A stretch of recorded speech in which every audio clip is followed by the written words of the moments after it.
আপনারা কি জানেন পর্নোগ্রাফি দেখার ফলে আপনাদের কি কি ক্ষতি হয়? আপনাদের সামাজিক ক্ষতি, মানসিক ক্ষতি, আপনাদের শারীরিক ক্ষতি, পারিবারিক ক্ষতি, সকল ধরনের ক্ষতির সৃষ্টি হতে পারে। সকল ধরনের ভয়াবহতা আপনাদের মধ্যে দেখা দিতে পারে শুধুমাত্র পর্নোগ্রাফি দেখার জন্য। আপনারা কি জানেন স্বাভাবিক যৌন ক্ষমতা কমে যায়, উত্তেজনা আগ্রহ দ্রুত হ্রাস পায়, দ্রুত বীর্যপাত হয়, শুক্রাণুর মান ও সংখ্যা কমে যায়, প্রজনন ক্ষমতা ক্ষতিগ্রস্ত হয়ে যায়, টেস্টোস্টেরন কমে যায়, শরীরের শক্তি, উদ্যম এবং পুরুষালী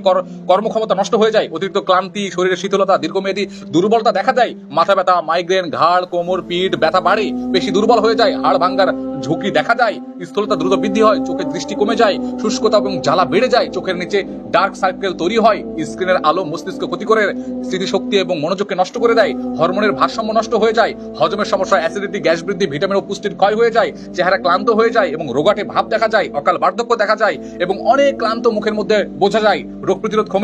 ক্ষমতা কমে যায়, দীর্ঘমেয়াদী ক্রনিক রোগের ঝুঁকি সৃষ্টি হয়ে যায়, মস্তিষ্কের শক্তি কমে যায় এবং এছাড়াও অনেক রকমের মানসিক রোগ, পারিবারিক সমস্যা, শারীরিক সমস্যা থেকে শুরু করে যা যা সমস্যাগুলো আছে সকল কিছু আপনারা এই বইয়ের মধ্যে পাবেন। এই বই আপনাকে পড়তে হবে, এই বই আপনাকে সংগ্রহ করতে হবে যদি আপনি হস্তমৈথুন থেকে বাঁচতে চান, যদি আপনি হস্তমৈথুন থেকে ফিরে আসতে চান। মাই লাস্ট ক্লিক আপনাকে পড়তেই হবে।